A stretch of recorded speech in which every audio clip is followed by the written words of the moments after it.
Bien, entonces vamos a plantear la actividad, vamos a empezar la experiencia 9 y mencionar aquí que si bien parte de ella tiene que ver con geografía, vamos a dejar eso hacia el final, ya en esta última experiencia de todo el año, y vamos a empezar con algunos temas de historia y luego vamos a empatar ya con la relación con el tema que se está planteando en Aprende en Casa, para no dejar en blanco lo de historia, que será lo único que está pendiente para este último trimestre. Entonces vamos a ver un video sobre el tema, ya ustedes habrán visto que tiene que ver con la revolución industrial, que ahora lo vamos a ver con más detalle. Vamos a ver.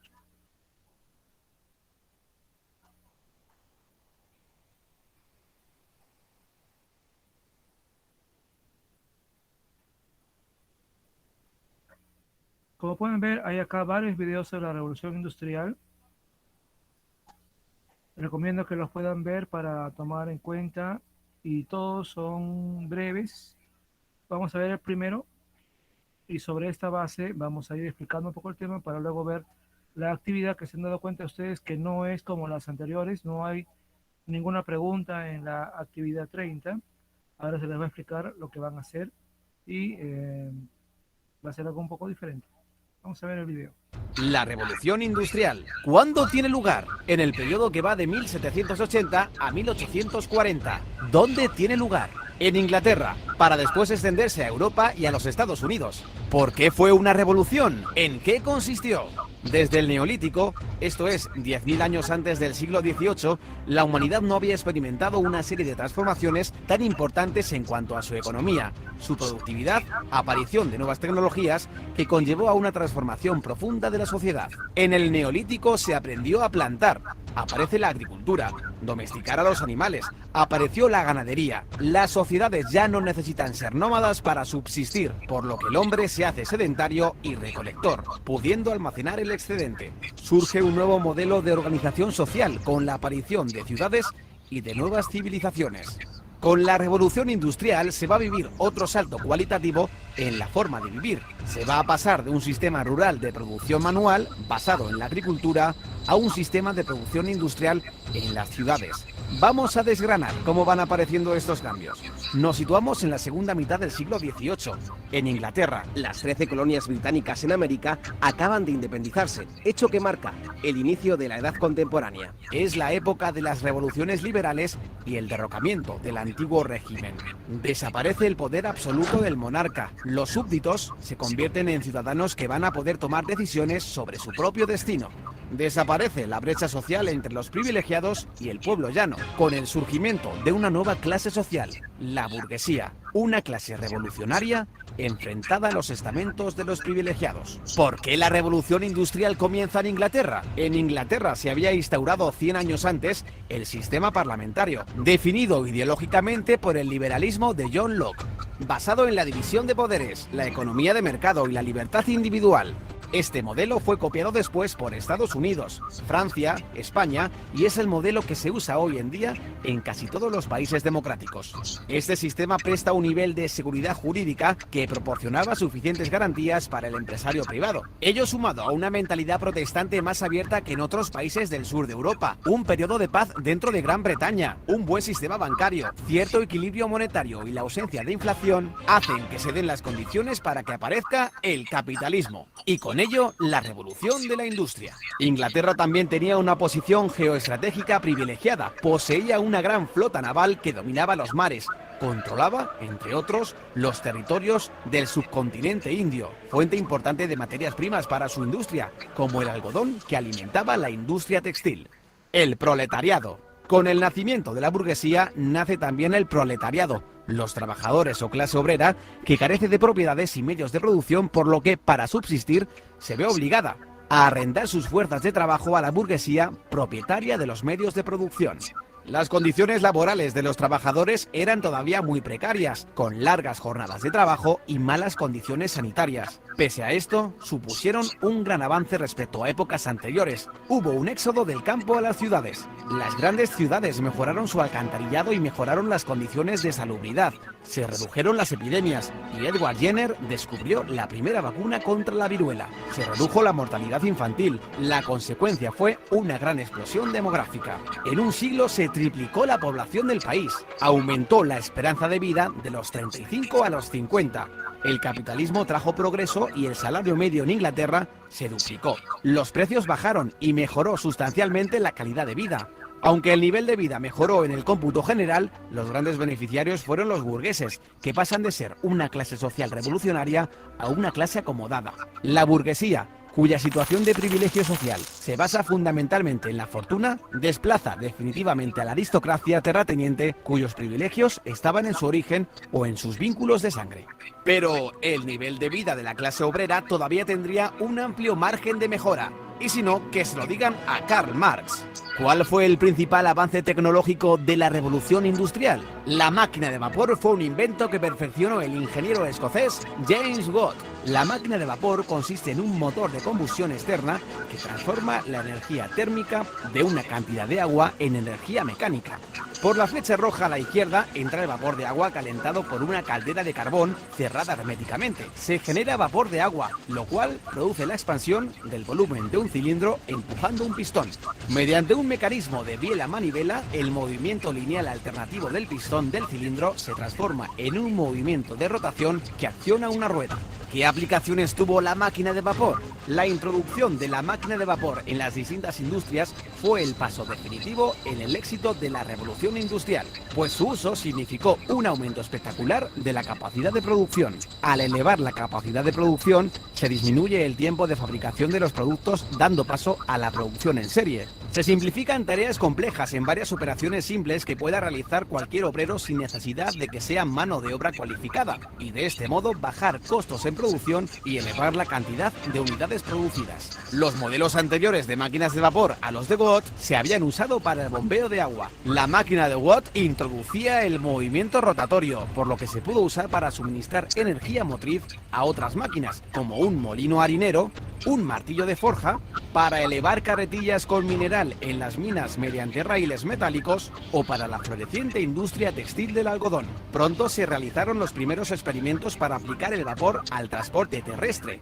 George Stephenson, que comenzó experimentando con el transporte de grandes cargas en las minas de carbón, puso a punto su primera locomotora. La construcción del ferrocarril de Liverpool a Manchester en 1829 consolidó su fama para siempre. El ferrocarril permitía transportar materias pesadas a 40 km por hora, una velocidad antes impensable, acortando extraordinariamente el tiempo de los desplazamientos y permitiendo vertebrar el comercio interior, escasamente desarrollado hasta entonces.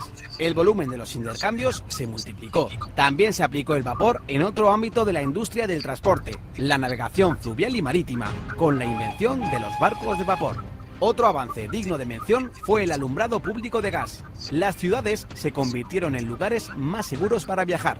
Al instalar lámparas de gas en las calles, se redujeron las tasas de delincuencia. Al final de la revolución industrial, las ciudades se habían transformado. La población de Inglaterra se había triplicado. Las ciudades de Birmingham y Manchester prosperaban como ciudades textiles. Ruedas mecánicas tejían su tela y sus chimeneas echaban humo sin parar. Aparecieron ferrocarriles, modificando y vertebrando el trazado de las ciudades. Y en los muelles, barcos de vapor. La vida cobró nueva animación. De una nación que labraba el campo, Inglaterra de pronto se había convertido en la primera nación industrial del mundo. Pero todo esto solo es el principio, pues a partir de 1850 entramos en la segunda fase de la revolución, conocida como la Segunda Revolución Industrial. ¿Quieres ser miembro del canal? Al lado del botón de suscripción hay un botón que pone unirse. Haciéndote miembro del canal obtendrás... Muy bien, entonces vamos a ir explicando esto, un momentito. Recomiendo que vean los otros videos, que por cuestión de tiempo no los vamos a poder ver, para un complemento, pero además aquí hay un libro, ¿ya? Aquí debajo del último video hay un libro mexicano que también puede ser un buen complemento para que lean sobre el tema, y recuerden que en su texto escolar y si no me equivoco, de las páginas 32 a la 37, como dice ahí en la actividad 30, también está este tema y deberían basarse en eso para realizar la actividad que se va a hacer. Vamos a explicar esto con un poco más de detalle para luego pasar a la actividad.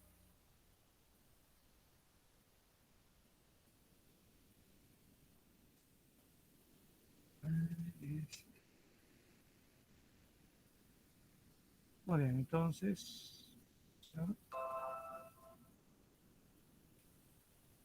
Bueno, entonces vamos a ir explicando varias de las cosas que hemos visto en el video para que ya puedan realizar la actividad en cuanto acabemos. En primer lugar, entonces, las causas de esta revolución industrial tienen que ver con la revolución agrícola, revolución demográfica y las innovaciones tecnológicas. Hay que indicar acá que si bien esta primera revolución industrial se dio en el siglo XVIII, poco antes de la Revolución Francesa, cosa que ya hemos visto en marzo y en abril, me parece, que fue una gran revolución política, ¿no? Diferente. Si bien ambas son diferentes y se dieron en lugares diferentes, fueron complementarias, pero que implicaron grandes cambios, ¿no? La Revolución Francesa trajo cambios políticos y sociales. La Revolución Industrial trajo cambios económicos y también sociales, como vamos a ir viendo ahora.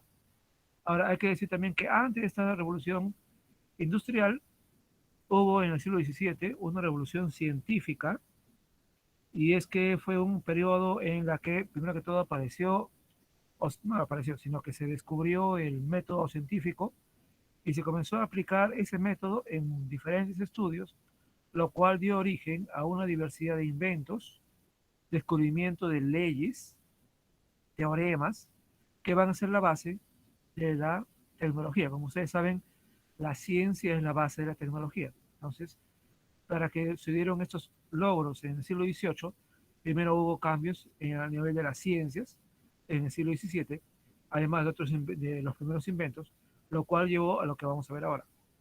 Entonces vamos a ver las causas, una por una. La revolución agrícola, y eso tiene que ver con un cambio importante en la salud que se dio en el siglo XVII, que fue, al igual que los siglos anteriores, un siglo donde mucha gente moría por epidemias, ¿no? Y bueno, obviamente la gente no sabía de las epidemias, no sabía nada de eso y creía que todo eran pues castigos de Dios. Obviamente si alguien piensa así, no va a hacer nada para evitar eso porque va a pensar que no hay manera de evitarlo, ¿no? Si te toca, prácticamente, ¿no? Si te salvas es porque Dios quiere y si mueres es porque Dios quiere.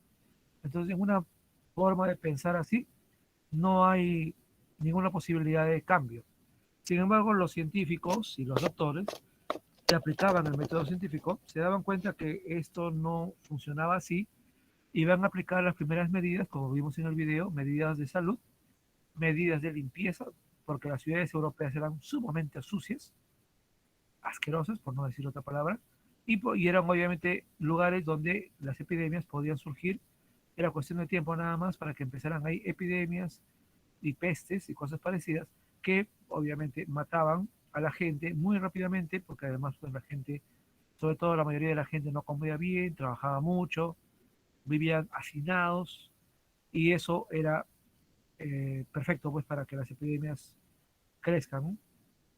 Sin embargo, estos logros en cuanto a la salud van a permitir el incremento de la población, como ven ahí que menciona, y el aumento o la necesidad de aumentar más alimentos. La agricultura en esa época era limitada porque también no alimentaban a toda la población porque era normal que la gente muriera. Y el nivel de vida, o mejor dicho, la esperanza de vida era baja, ¿no? Como lo vamos a ver más adelante. Entonces, la agricultura producía poco, pero era suficiente. Pero cuando comenzó a mejorar el aspecto de la salud, sí, incrementó la población, por supuesto, ya la gente no moría como antes y era necesario producir más comida. Y esto va a llevar a la revolución agrícola, ¿no? El alza de los precios agrícolas va a estimular a los propietarios, muchos de ellos nobles, muchos de ellos burgueses, a hacer algo para producir más comida.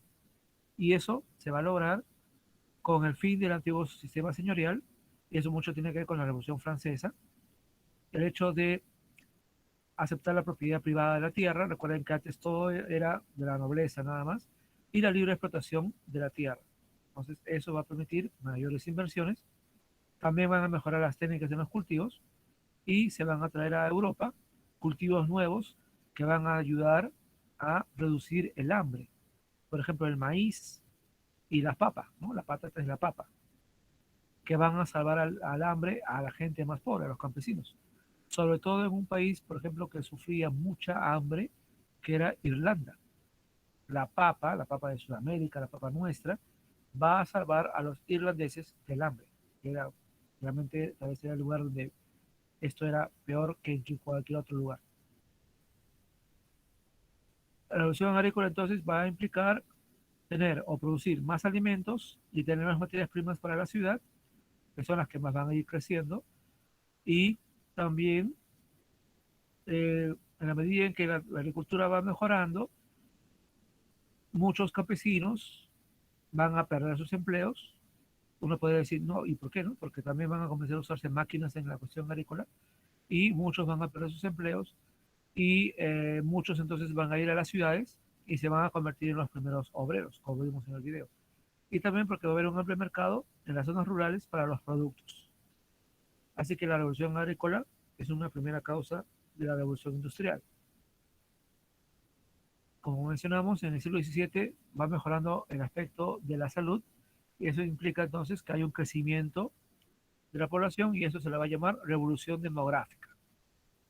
Y las causas de esto es que va a haber más alimentos, por tanto la gente puede comer mejor, puede comer más y obviamente una mejor alimentación, tener una alimentación ya te da mejores posibilidades de vivir. Mejoren las condiciones higiénicas y sanitarias, como les mencioné que eso ya venía de antes, y esto va a implicar un ligero incremento de la natalidad y el aumento de la esperanza de vida, ¿no? En el video decían de 35 a 50, acá mencionan 38 a 50, pero aún así, sea uno o el otro, eso quiere decir que los europeos en general van a vivir más tiempo. Y miren que el tiempo aquella época son 50 años, ¿no? Que ahora es muy poco. Ahora estamos a nivel mundial en 75 años. Entonces, ahora podemos vivir más. Y en algunos países, inclusive se puede vivir más, ¿no? En realidad, si uno come bien, se alimenta, no fuma, no toma, no tiene un mal nivel de vida, realmente podríamos vivir con suerte muchos años más de lo normal, ¿no? De lo que, digamos, se establece o se calcula. En esa época, el nivel de vida estaba a los 50 años. Por supuesto, gente vivía más, ¿no? Pero el común de la gente, por lo menos, podía llegar hasta los 50 años. Y miren que antes era 35, 38, que es poquísimo, ¿no? Si uno lo calcula bien. Ahora, también, y ahí viene la tercera causa, son las innovaciones tecnológicas. Y en primer lugar, esto implica nuevas tecnologías, como hemos visto en el video, nuevos inventos, sobre todo en la industria textil, lo vamos a ir viendo poquito a poco, y también en la siderurgia, que tiene que ver con la fabricación de acero y el uso del coque, un tipo de carbón muy abundante en Europa y, por supuesto, en Inglaterra. Y tal vez el mayor ejemplo de esto va a ser el invento, como vimos en el video, de la máquina de vapor de James Watt, que por cierto no fue la única máquina de vapor, hubo otras, pero esta fue la más famosa, la más exitosa. Por supuesto que los inventos tienen consecuencias, todas son positivas porque la idea de todo invento es mejorar algo que ya existe. Y eso implica producir más. Y obviamente para producir más implica también más ganancias. Acá también hay un cambio en la actitud de los empresarios, que van a darse cuenta que conviene invertir en estos inventos, que van a buscar adoptar las nuevas técnicas que van surgiendo y que van a unirse pues a estas nuevas industrias que van a ir desarrollándose y van a entrar en la idea de usar esas innovaciones para ganar más invirtiendo menos. ¿Y por qué todo eso se da en Inglaterra? Bueno, porque Inglaterra tenía varias condiciones que la van a ser positivas para que ahí empiece todo, ¿no? Tanto la primera como la segunda revolución industrial empezaron en Inglaterra y eso va a hacer que Inglaterra sea la potencia número uno desde el siglo XVIII hasta inicios del siglo XX, cuando ya Estados Unidos la supera, ¿no? Entonces, en primer lugar, porque la revolución política ya se había dado ahí, primero que en Francia. Recuerden que en Francia la revolución francesa fue en 1789, pero casi un siglo antes ya había habido una revolución en Inglaterra, pero en ese caso no fue una revolución total, sino fue una guerra civil entre un rey, Jacobo II, que quería ser absolutista, a pesar de que Inglaterra no era absolutista. Inglaterra era uno de los pocos países en aquella época donde había un parlamento, además de Holanda, donde también había una república, y todos los demás eran absolutistas de una u otra manera, y algunos más, ¿no? Como Francia, Rusia, que eran tremendamente absolutistas. En cambio, en Inglaterra había una división de poder, ¿no? Estaba el rey que gobernaba, claro está, estaba el parlamento que daba las leyes, como hace un congreso, o nuestro congreso, y había también el poder judicial que era independiente del rey. Entonces, realmente en Inglaterra, a pesar de que no había tanta justicia, porque el rico tenía más que el pobre, como era típico en esa época y tal vez hasta hoy, sí había una división de poderes. Pero este rey Jacobo II quiso abolir eso, el parlamento no quiso, por supuesto, y hubo una guerra civil y el rey perdió y fue ejecutado por traidor. Y durante un tiempo Inglaterra fue una república y luego volvió a tener otro rey y a partir de ahí nunca más ningún otro rey intentó, eh, digamos, malograr ese sistema que ya existía en Inglaterra, ¿no? Así que Inglaterra tenía una estabilidad política y que no tenía en esa época ningún otro país aparte de Holanda, pienso yo. Y eso, pues, eso le va a dar un elemento positivo. También, como vimos en el video, tiene un gran poderío naval. Recuerden que el único país que Inglaterra, que Francia nunca pudo derrotar, que Napoleón nunca pudo derrotar, fue Inglaterra, ¿no? Francia derrotó a todos, eventualmente en Europa, menos a Inglaterra. Y eso fue la causa también de su derrota a la larga, ¿no? Y tenía, por supuesto, Inglaterra colonias, donde podía conseguir materias primas y mercados. Materias primas para sus industrias y luego cuando ya tenía productos, ahí podía vender lo que había producido. Diríamos que Inglaterra es en esa época lo que hoy día es China, ¿no? Que no es que tenga un imperio, pero digamos, China compra a todo el mundo y luego le vende a todo el mundo, ¿no? Entonces, digamos que es el mismo papel, ¿no? Nosotros le vendemos a China, me imagino, entre muchas otras cosas, el cobre, y luego ellos nos venden sus celulares. Entonces, ¿quién gana más en todo este comercio? Obviamente que China, ¿no? Entonces, Inglaterra hacía exactamente lo mismo. Compraba materias primas y luego vendía productos ya elaborados, obviamente, a un mayor precio. Y eso nos incluye a nosotros, que no éramos colonia de Inglaterra, obviamente, ya Perú era libre para esta época, pero nuestra economía dependía mucho de Inglaterra porque Inglaterra pues era el número uno del mundo, ¿no? Cambio en las mentalidades, las patentes, como hemos visto los empresarios que son burgueses, invertían en inventos y los que creaban un invento tenían el objetivo de vivir de ese invento y creaban la patente. ¿Qué significa la patente? Que si tú quieres usar el invento de alguien, tienes que pagar por usar ese invento, ¿no? Entonces, el asunto del invento o del inventor no es solamente inventar algo, sino vivir de ese invento, ¿no? Vender tu invento y de esa manera ganar dinero. Hasta ahora está demostrado que los países desarrollados son los que tienen más patentes. Acá, por ejemplo, en el Perú, ¿hay patentes? Sí hay patentes, pero en cantidad, obviamente nos ganan pues los países desarrollados, que tienen muchos más patentes, porque en realidad acá en el Perú hay muchos inventores, ¿eh? Por cierto. Lo que pasa es que no los conocemos tanto, no son tan famosos, pero acá en el Perú sí hay patentes en el CONCITEC, que es nuestra institución que ve con toda la cuestión científica y tecnológica. Los yacimientos de hulla. Inglaterra era poseedor de mucha hulla, que es un tipo de carbón que va a usarse pues para quemarlo y generar la energía del vapor, ¿no? Y también metrajes naturales. Eventualmente, por ejemplo, Inglaterra tiene ríos como el Támesis y otros más, por los cuales se puede viajar por toda una parte de Inglaterra por los ríos, ¿no? Ríos navegables, ¿no? Y eso obviamente es un elemento positivo para el comercio. Además de que había caminos ya construidos y que van a ser la base para lo que luego van a ser los ferrocarriles y luego también las carreteras. Entonces, Inglaterra era un país bastante bien integrado para aquella época. Entonces la revolución industrial se dio en Inglaterra, como vemos acá, y va a tener que ver, como vemos acá, con máquinas y el uso de energía, como el carbón y el vapor, en industrias como la siderurgia y la industria algodonera, ¿no? Para fabricar ropa. Todo esto se da, empieza en 1780, ¿no? Cuando el Perú todavía era colonia de España, ¿no?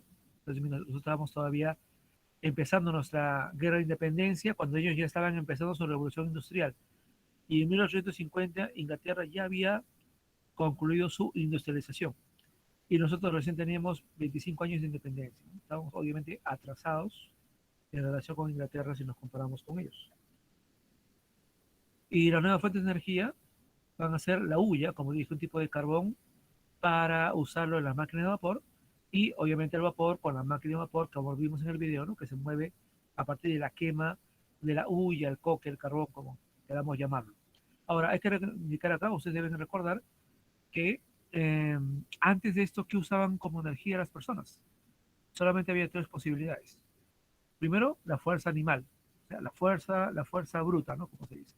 Entonces, si no tenías, eres un campesino y no tenías animales, tú mismo jalabas el arado, ¿no? ¿De qué otra forma había para hacer un arado? No había otra cosa.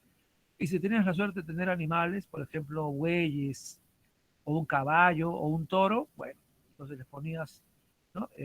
La herramienta del arado a los animales y con ellos podías trabajar la agricultura.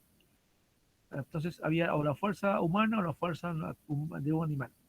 Y las otras energías eran el agua y el viento, ¿no? Los molinos de agua y los molinos de viento. Los molinos de agua eran conocidos de la época de Roma, eran muy ya bastante usados. Y los molinos de viento eran también ya usados, pero obviamente eso dependía pues que hubiese viento, ¿no? Si no hay viento, el molino no se mueve ni no hay energía. Y en el caso del agua tiene que haber ríos con caudal para que se muevan. Sin eso tampoco no había el uso del agua. En cambio, con el vapor ya no se va a depender de nada porque todo, lo único que basta, es necesario es tener carbón, se quema el carbón y listo, ¿no? Y se va a usar, pues, como ya vimos en el video, en todo tipo de industrias y transporte. Por ejemplo, en la industria algodonera tiene que ver con máquinas para trabajar. Y acá la industria algodonera, con el sector piloto, y aquí van a ver varias máquinas. Primero la máquina cardadora, luego la lanzadora volante de John Kay, 1733, miren qué antigüedad, ¿no? Que duplicaba el rendimiento del telar manual. El telar manual es lo que se usa hasta ahora en muchas partes de acá del Perú, por ejemplo. Si alguno de ustedes ha viajado, por ejemplo, a Cusco y va a Chinchero y va a ir allá a visitar, ¿no? Las partes arqueológicas, va a encontrar también que hay un mercado donde muchas mujeres y también algunos varones hacen la famosa ropa de alpaca, eh, y que lo hacen pues con telares manuales. Y ahí uno puede ver cómo ellos van trabajando, ¿no? Con sus manos y sus pies van convirtiendo la lana de alpaca, la alpaca bebé, como se dice, y lo van convirtiendo en hilos para luego tejer las chompas, las bufandas, los chullos, en fin, todo lo que ellos hacen que es bien bonito y además que es la mejor lana, ¿no? La mejor lana que puede haber. Pero lo hacen con telar manual, lo cual les implica un tiempo, ¿no? De trabajo. En cambio acá, ya la lanzadora volante en 1773 ya duplicaba eso. Y en la máquina heladora, esta de aquí, la Spinning Jenny, podía multiplicar entre 6 y 24 veces el rendimiento de lo que era la lanzadora volante. Imagínense trabajar con una sola máquina, lo que sería equivalente entre 6 personas a 24. Obviamente la productividad es enorme con esta máquina. Y luego, una mejoría fue la máquina heladora continua, la water frame, que es esta de acá, que ya ni siquiera está impulsada por una persona, sino por una máquina de vapor. O sea, que ya solita trabaja. Obviamente, mejora a la Spinning Jenny. Entonces, el telar mecánico completó el proceso de mecanización textil. Entonces, se podía producir más rápido y con una máquina de vapor ya ni siquiera eran necesarios los trabajadores, ¿no? Entonces, podía ser muy pocos necesarios para vigilar el uso de la máquina y nada más. Entonces, acá se ve la productividad de esas máquinas. Por eso, pues, que Inglaterra prácticamente podía venderle ropa a todo el mundo, ¿no? Como dije, como China lo hace actualmente, ¿no? Luego, la industria siderúrgica, que es una industria muy actual y que consiste en usar hornos para fabricar acero. Deben ustedes recordar que antes de esto lo que se fabricaba era el hierro. Y el hierro viene de la época de los griegos. O sea, durante siglos, toda la edad media, toda la edad moderna, hasta esta época, siglo XVIII, se seguía usando el hierro, pero con el uso de del carbón que es abundante y con mejores hornos, ya se podía superar el hierro y el hierro se va a lograr convertir en acero, que es lo que usamos actualmente. Y aquí menciona algunos logros, ¿no? El invento de mejores hornos, en este caso por Darby, se usó el carbón de coque, con lo cual se podía elevar la temperatura y obviamente tener más consistencia. Y luego Bessemer inventó un convertidor para transformar el hierro en acero. Entonces acá también se ven las innovaciones. El acero, por supuesto, es mucho mejor que el hierro para todo. De ahí que los ferrocarriles, los barcos de acero, por ejemplo, nuestro Huáscar, ¿no? Que era de acero, nuestro barco que peleó la guerra con Chile, era de acero. Y luego, ya con el tiempo, los autos, los aviones, todo lo que usamos actualmente que es de acero. Y aquí hablamos del ferrocarril. La primera invención de las locomotoras la dio Stephenson en 1829. Y la primera línea férrea fue el año siguiente entre Manchester y Liverpool. Para quienes recuerdan el fútbol inglés, recordarán, ¿no? Manchester, los equipos de Manchester y Liverpool, que son ciudades que surgieron justamente a raíz de las industrias, ¿no? Y Liverpool que es un puerto. Entonces, a partir de aquí comenzó a desarrollarse por toda Inglaterra y luego también con Europa las líneas de ferrocarril. ¿Toda Europa estuvo conectado? No todo al principio. Ahora sí, por supuesto, toda Europa está conectado con los ferrocarriles actuales que son ya eléctricos, ¿no? Pero en aquella época todas las zonas industriales se van a conectar y eso va a ser Inglaterra con el norte de Francia, Bélgica, Alemania y el norte de Italia. Y algunas zonas por ahí de España, también de otras zonas más lejanas, también Rusia, pero poco, ¿no? En realidad, la parte de Europa occidental, la parte norte de Europa es la que sí va a estar bien conectada, porque todos ahí se relacionan con el comercio, puertos, ferrocarriles, todo se conecta, ¿no? Y el primero que logró esto fue Inglaterra. El ferrocarril va a lograr viajar más rápido y ya no va a haber limitación de peso, ¿no? Porque antes, como que antes de esto, que se usaba? Pues carretas, diligencias y caballos. Pero como ustedes entenderán, pues un caballo o un conjunto de caballos, una diligencia, ¿no? Tener, digamos, 4, 6, 8 caballos que jalan un carro con peso, pueden hacerlo, ¿no? Claro, pero tienen un límite también. Y además los caballos pues no van a trabajar 24 horas al día todos los días, ¿no? Necesitan comer, dormir, descansar.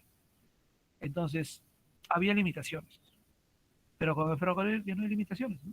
Se puede viajar en cualquier momento del día, se puede llevar cualquier cantidad de carga, solamente hay que echarle más carbón a la máquina y listo. Entonces, todo eso, todas las limitaciones que había, desaparecen.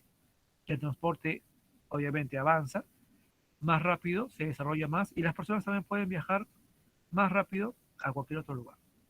Y la mercadería, el comercio, todo ello también se da. Y por supuesto, el acero que se fabrica en las fábricas siderúrgicas se usa para esto. Todos los inventos se relacionan. Ahora, y esto va a tener también mucho que ver con lo que vamos a ver la próxima semana. Todo esto va a implicar un cambio en la sociedad. Ya siempre sabemos que había sociedad alta, media y baja. Entonces recordemos, y esto nos da una idea, lo relaciona con lo que ya vimos en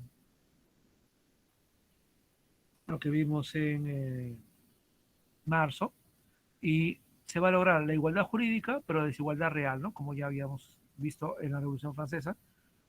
Todavía los varones eran los más importantes, las mujeres estaban supeditadas al hombre, pero en esta época, y ya viene también eso, se relaciona con la Revolución Francesa, y recuerden también lo que vimos más adelante, las revoluciones liberales, la Revolución de 1820, 30 y 48.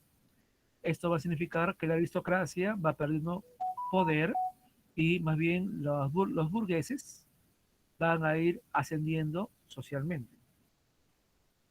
La burguesía entonces se reafirma como la nueva clase de gobernante. Obviamente la aristocracia tiene el poder, hay reyes, hay emperadores, y esos emperadores que todavía existen van a ir perdiendo un poco de poder, ¿cierto? Pero no todo, de hecho no lo van a perder hasta el siglo XX, cuando acaba la Primera Guerra Mundial, pero ya no digamos que todo el poder ya no está solamente en ellos, sino que hay los nuevos ricos, que son los burgueses, y que ya, como siempre, ¿no? Ya tenían poder económico y ahora van a tener también poder político, van a ayudar a los reyes a gobernar, van a ser sus ministros, consejeros, van a ser empresarios, van a invertir en las industrias y obviamente van a tener ya influencia política, cosas que antes no tenían. Recuerden que para esta época, siglo XVIII, y un gran cambio es que va a haber ya el voto masculino universal, ¿no? Entonces, cosa que no había antes. Así que los burgueses van a tener influencia con sus votos y con su poder económico. No todos serán iguales, ¿no? Había los empresarios, los rentistas, o sea, los que tienen tierras para la agricultura, los banqueros, los profesionales. Y también hay una burguesía media y una pequeña burguesía, ¿no? Que son gente que no son ricos, pero viven de su trabajo o de sus negocios. Y las clases bajas, como siempre, son los campesinos, y surge una nueva clase que son los obreros, que son ex campesinos, ¿no? Toda la gente que en el campo ya no tiene trabajo, se va a las ciudades a probar suerte y van a ser los futuros obreros. Y como ven acá, no solamente eran hombres, eran también mujeres y niños, como los que vemos acá, esos niños aquí que están en esa foto antigua.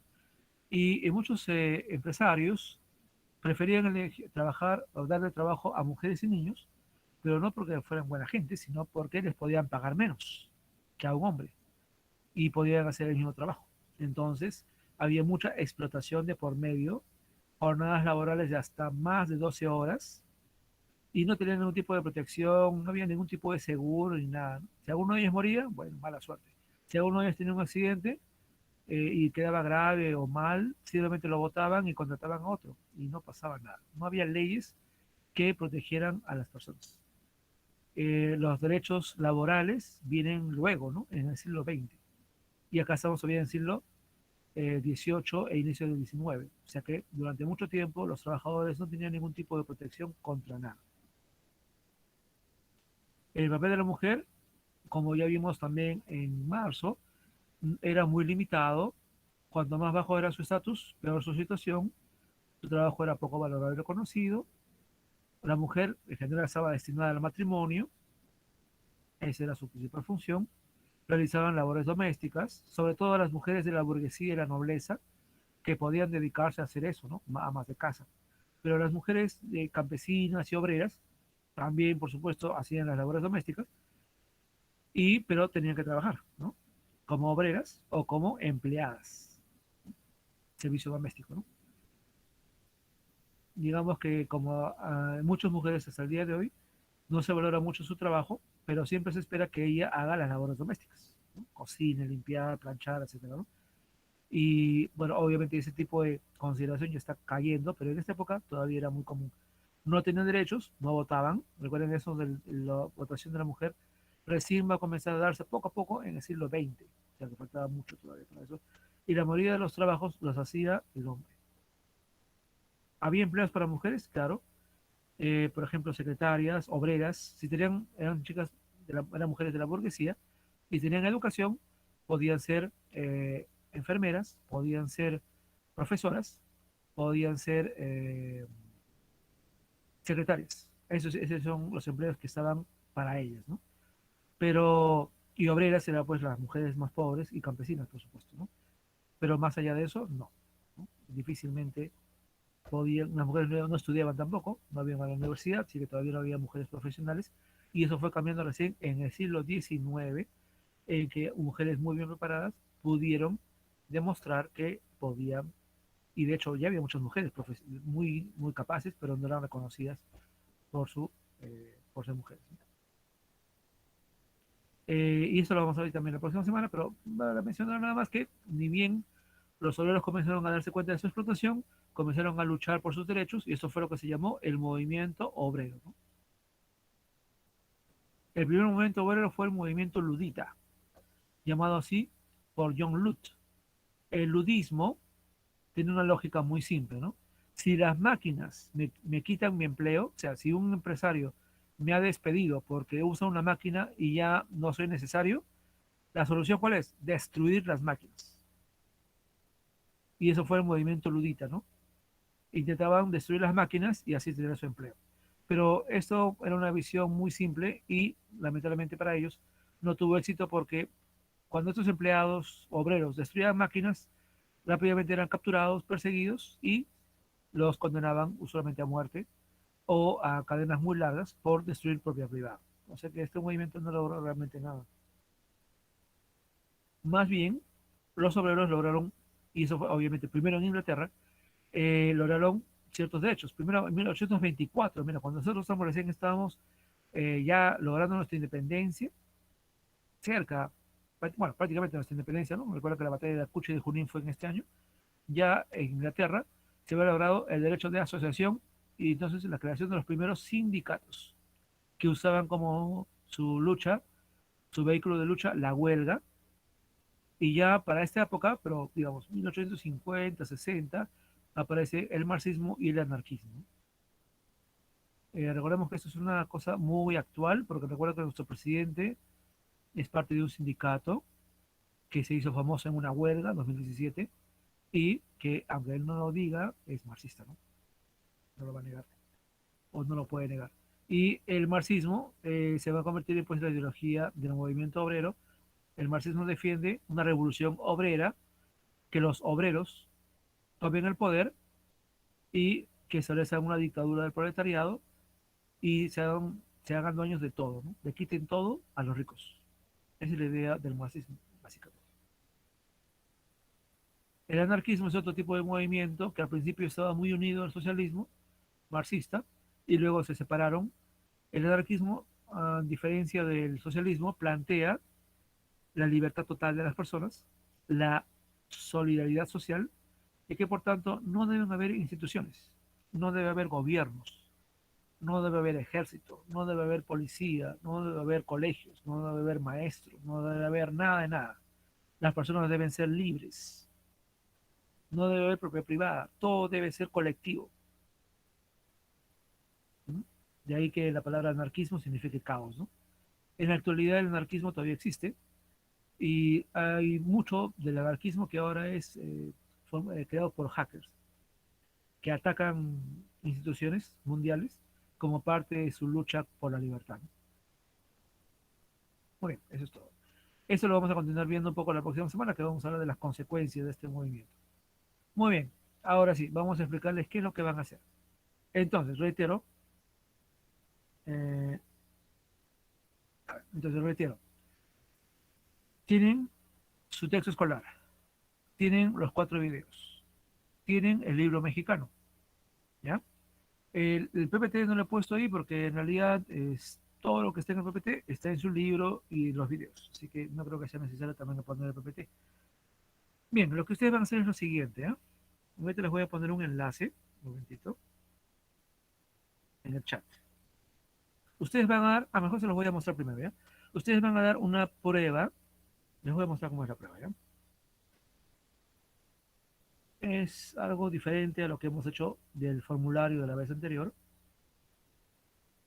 Es una página muy interesante. Ya, muy bien. Esta página se llama Life Worksheets.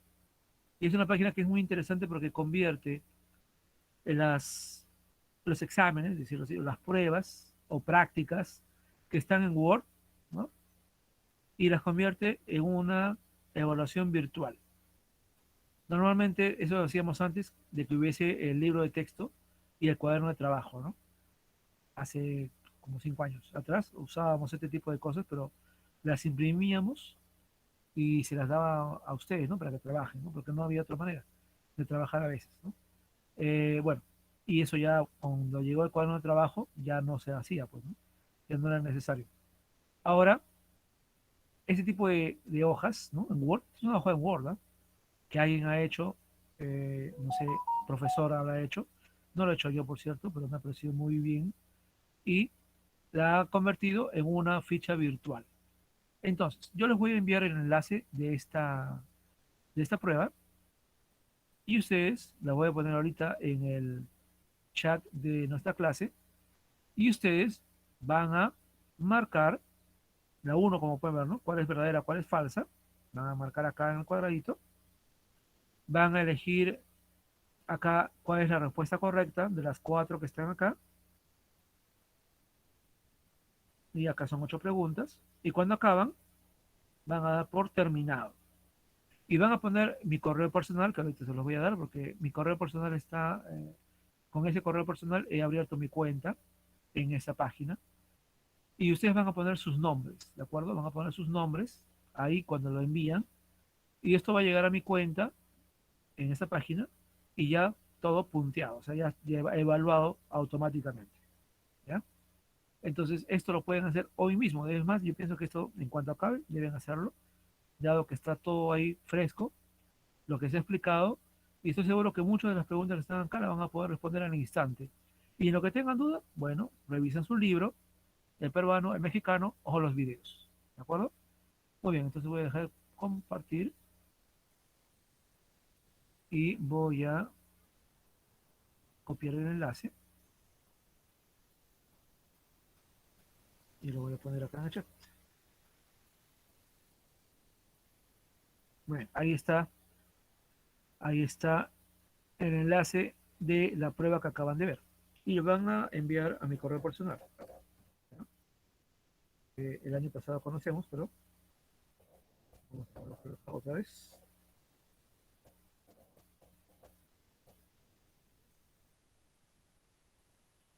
Y ustedes pueden ver mi correo personal, santiagoperú51@gmail.com. ¿De acuerdo? Muy sencillo entonces.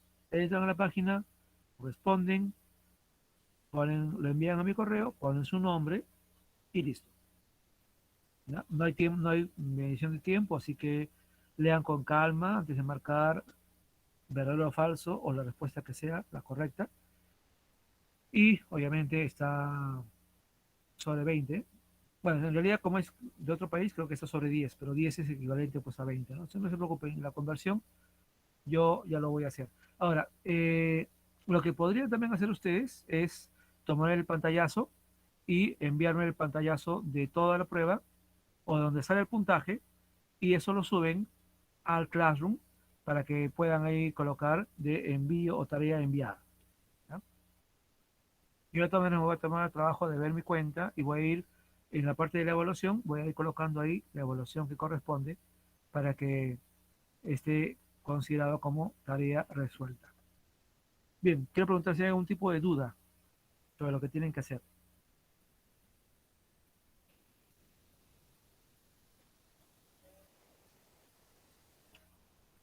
¿Alguna duda?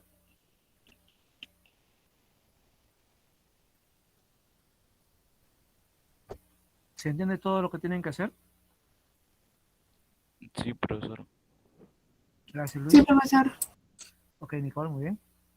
Como ven, algo muy sencillo, muy rápido, con calma nada más, háganlo, no marquen por marcar. Y yo he elegido este porque me parece que va con todo lo que hemos hecho y por tanto no hay ningún tipo de problema. Estoy seguro que no hay nada que esté ahí, que no esté o en la explicación o en el libro nuestro, el libro mexicano o en los videos. Muy bien, entonces si no hay mayores dudas, los animo entonces a hacerlo ahora mismo para completarlo rápidamente. Y más bien, aprovechando que van a acabar rápido con esta prueba, reitero nuevamente eh, que aprovechen para ir completando lo que esté pendiente. Ah, y por cierto, no me quiero olvidar, quiero nuevamente felicitar a Marlon y a Alejandra. Les envié ahí un correo el otro día. Ya ha habido la oportunidad de ir completando las notas del 2020 y como mencioné alguna vez, para completar las notas del 2020, bueno, muchos de ustedes ya tienen nota del año pasado, no tienen problema, pero algunos no, el año pasado no pudieron trabajar y no enviaron o nada o muy poco y quedaron con notas en blanco, ¿no? Entonces este año tenían que enviar la carpeta de recuperación y obviamente tenían que hacer las tareas de este 2021, ¿no? Entonces, considerando que están trabajando y tanto Marlon como Alejandra están trabajando bastante bien y obviamente también todo lo que han hecho en este tiempo, entonces ya he podido completarle sus notas. Pero ojo, hay varios aquí que no han trabajado el año pasado y tampoco están trabajando mucho este año. Entonces no tengo cómo ponerles nota. No he puesto ahí sus nombres porque no es necesario poner, ustedes saben quiénes son. Entonces yo no puedo hacer nada, pues yo no voy a inventar la nota tampoco. Así que la idea acá es muy simple, chicos. Nos han dado un plazo para completar esto de mañana viernes. Ah, no, pero hoy día es viernes, perdón, estoy confundido. De hoy día para completar eso. Entonces se va a cerrar una primera entrega porque ya se quiere ir completando notas, porque esas notas están pues así desde el año pasado, ¿no? Y obviamente nosotros ya queremos subir las notas del primer y segundo trimestre. No hemos podido subir hasta ahora nada al sistema nacional, ¿no? Para que esas notas sean oficiales. Entonces, no queremos que todo se nos junte en diciembre. Entonces, lo que yo necesito, o más importante, lo que ustedes deben hacer, me refiero a los que están debiendo tareas, ¿no? Es, sobre todo los del año, bueno, todos los que me están debiendo notas de este año y los que deben también del año pasado. Lo que tienen que hacer es enviar las tareas que están pendientes. Ya hace semanas, todas las semanas reitero la misma cosa. Y algunos sí están haciendo, por cierto, y eso me parece muy bien. Hay algunos que sí están completando poco a poco, están completando lo pendiente y ahí y ya va completando las notas de este año y eso está muy bien. Pero hay algunos que no. Y hace semanas, y sigo diciendo lo mismo, ¿no? Y yo les estoy pidiendo que me hagan todo. Y ahorita estamos en la actividad 30. Y digamos que has hecho 5 en todo el año hasta ahora. No te voy a pedir que hagas 25. Sería lo ideal, pero no, pues tal vez no sea tan fácil. Entonces ya hace semanas, muchas semanas, les estoy diciendo, muy bien, no me hagas todo, hazme de tal número, hazme tal número, dos, tres. Yo les he indicado en su correo, le he escrito a cada uno lo que tienen que hacer, qué es lo que les falta y lo que tienen que hacer. Y no, algunos envían, otros no envían. Pero la idea entonces es, los que me deben del año pasado, que son varios acá, eh, envíen, pues envíen lo de este año. Ya lo del año pasado ya fue. La carpeta de recuperación tampoco ya no me importa porque eso fue para marzo. Ya no tiene sentido presentarla en octubre o perdón, noviembre. ¿Cuál sería el sentido de hacer algo que hace meses debió haberse entregado? Lo que yo necesito es que hagan las actividades de este año. Y con lo que hacen este año, lo mínimo necesario, yo ya tengo, yo ya puedo considerar y colocar la nota para el año pasado. Eso es lo que yo estoy haciendo. Entonces, por eso, Marlon y Alejandra el año pasado no pudieron presentar a tiempo, este año están cumpliendo, entonces ya tienen nota. Ya les completé el año pasado y también van a tener nota este año porque están cumpliendo con todo. Entonces, igualito tienen que hacer los demás. Si no, van a tener en blanco el 2020 y van a tener en blanco el 2021. Así van a estar sin notas durante 2 años consecutivos, pues probablemente no sabemos cómo va a ser lo del 2020, no sabemos qué nos van a indicar. Por ahora la indicación es, el que tenga nota hay que ponerle y el que no se deja en blanco. Entonces, por favor, tienen ustedes la oportunidad de acabar con ese problema de una vez y por todas. Simplemente envíen lo mínimo necesario, que ya se les ha dicho en su correo qué cosa es, y completen. Y completan el 2020 y completarán este año. Y podrán terminar este año tranquilos y el próximo año empezamos nuevamente bien, tranquilos, ya en el colegio, ¿no? Entonces, es la solución, chicos. Bueno, en realidad tenemos ahorita menos de un mes, porque recuerden que el 17 de diciembre acaba todo. Entonces nos quedan menos de un mes para acabar, así que tienen tiempo todavía, pero si quieren completar lo del 2020, tienen que enviarlo hoy día, porque me han dicho, pues, lo que nos han indicado es que se va esta primera parte de completar notas, y ayer yo he estado haciendo esto el miércoles, y completé las notas de una buena cantidad de chicos que ahora ya tienen notas, y eso está muy bien, ¿no? Pero aún han quedado muchos, como acá he mencionado, y en otros escritos también, que faltan del año pasado, y que, pues, por ahora están en blanco, pero si me entregan o me envían ahora, y yo puedo completar, yo accedo y completo para que ya puedan ya ir completando sus notas. Entonces, les pido, no dejen esto pendiente, tienen todo el tiempo para ir haciéndolo. En fin, ya eso depende de ustedes y creo que hay en ese aspecto una voluntad de que ustedes puedan completar, ¿no? Les estoy dando toda la oportunidad, no les estoy pidiendo que hagan todo, lo mínimo necesario para que por lo menos tengan algún tipo de nota. Y actividades como las de hoy, también la idea es ir avanzando, completando, haciendo uso de herramientas diferentes, pero también dar tiempo para que los que están viviendo cosas puedan No me digan, que hay mucha tarea. Bueno, sí, pues hay mucha tarea, pero completar lo del 2020 creo que es una prioridad, porque después no sabemos cómo va a quedar lo del año pasado, ¿no? No me parece que sea lo mejor dejar tanto tiempo y también este año los que no están completando van a también quedarse en blanco, según parece. Sí, porque ya ha salido una idea de una carpeta de recuperación, pero eso implica que van a trabajar en verano. Y bueno, yo no sé si ustedes quieren trabajar en verano, ¿no? En fin, vamos a ver en esa misma situación el próximo año, completando para el 2021, cuando pueden acabarlo ahora, pueden completar todo eso ahora y terminar de una vez por todo con ese problema. Les animo a completar ahora, cuando es el momento, y terminar bien el año y empezar bien el 2022 sin tareas, sin nada pendiente, ¿ya? Sí, eso sería, yo creo que es lo ideal y los animo a eso. Muy bien, chicos, entonces, nuevamente reitero mis felicitaciones a Marlon y a Alejandra y espero que los que faltan tomen el ejemplo de ellos y se pongan al día, por favor. Muy bien, entonces vamos a... El enlace, no se preocupen, lo voy a poner también en el Classroom, ¿ya? Para que lo puedan ver, pero me imagino que ya todos ya entraron al enlace. Bien, entonces vamos a pasar listo un ratito. Vale, me he pasado un poco de la hora, porque era importante dar este mensaje. Muy bien, entonces vamos a acabar la grabación, que se enviará en un ratito más.